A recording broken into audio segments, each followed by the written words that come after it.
નમસ્કાર દર્શક મિત્રો, અતરંગી ન્યૂઝ સાથે હું વૈશાલી પોબારું સ્વાગત છે આપ સૌનું. કરીશું નજર આજના સમાચાર પર. ગુજરાતમાં ફરી ગરમીનો કહેર, હીટવેવની આગાહીથી જનજીવન અસ્તવ્યસ્ત થવાની આશંકાઓ.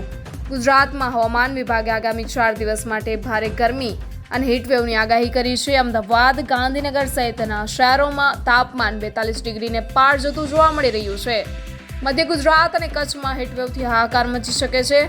સાયક્લોનિક સર્ક્યુલેશન અને ટ્રફની ગતિવિધિ ઘટતા ગરમીમાં વધારો થઈ રહ્યો છે. અંબાલાલ પટેલે પણ એપ્રિલથી જૂન વચ્ચે ભારે પવન અને વાવાઝોડાની શક્યતાઓ વ્યક્ત કરી છે. દરિયામાં વંટોળ અને તોફાનની આગાહી સાથે જ ખેડૂતો અને મજૂરો માટે મુશ્કેલીઓ ઊભી થવાની ભીતિ છે. Bureau report, અતરંગી news, Gujarat.